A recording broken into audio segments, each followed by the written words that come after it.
नेवता भेजले बाणी बेल के पतैया पे गौरा जी के सैया के ना।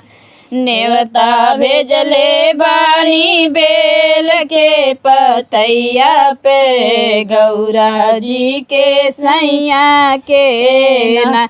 एक और लिखनी राम राम, एक और लिखनी घन श्याम। एक और लिखनी राम राम, एक और लिखनी घन श्याम। बीच में लिख दिहनी नाम देवी मैया के गौरा जी के सैया के ना। बीच में लिख दिहनी नाम देवी मैया के गौरा जी के सैया के ना। नेवता भेजले बाणी बेल के पतैया पे गौरा जी के सैया के ना।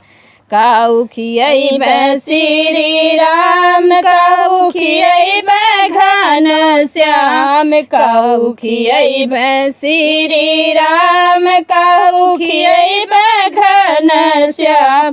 काऊ खियैबे अपने देवी मैया के गौरा जी के सैया के ना। काऊ खियैबे अपने देवी मैया के गौरा जी के सैया के ना। मेवा मिश्री श्री राम, मेवा मिश्री श्री राम। माखन खियैबे घन श्याम। मेवा मिश्री श्री राम, माखन अपने घन श्याम। हलवा पूड़ी खियैबे अपने देवी मैया के गौरा जी के सैया के ना।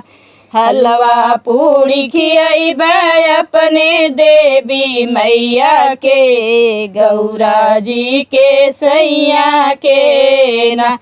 नेवता भेजले बाणी बेल के पतैया पे गौरा जी के सैया के ना।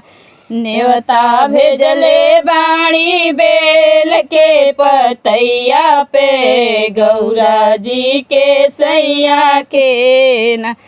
कहवा झूला झूलैबे श्री राम, कहवा झूलैबे घन श्याम। कहवा झूलैबे श्री राम, कहवा झूलैबे घन श्याम। कहवा झूलैबे हम अपने देवी मैया के गौरा जी के सैया के ना। कहवा झूलैबे हम अपने देवी मैया के गौरा जी के सैया के ना।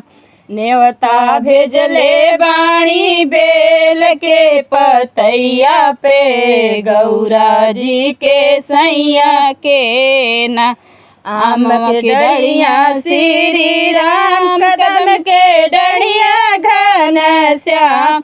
आम के डढ़िया श्री राम, कदम के डढ़िया घन श्याम। निबिया डढ़िया झूलैबे अपने देवी मैया के गौरा जी के सैया के ना। निबिया डढ़िया झूलैबे अपने देवी मैया के गौरा जी के सैया के ना। नेवता भेजले बाणी बेल के पतैया पे गौरा जी के सैया के ना। नेवता भेजले बाणी बेल के पतैया पे गौरा जी के सैया के ना।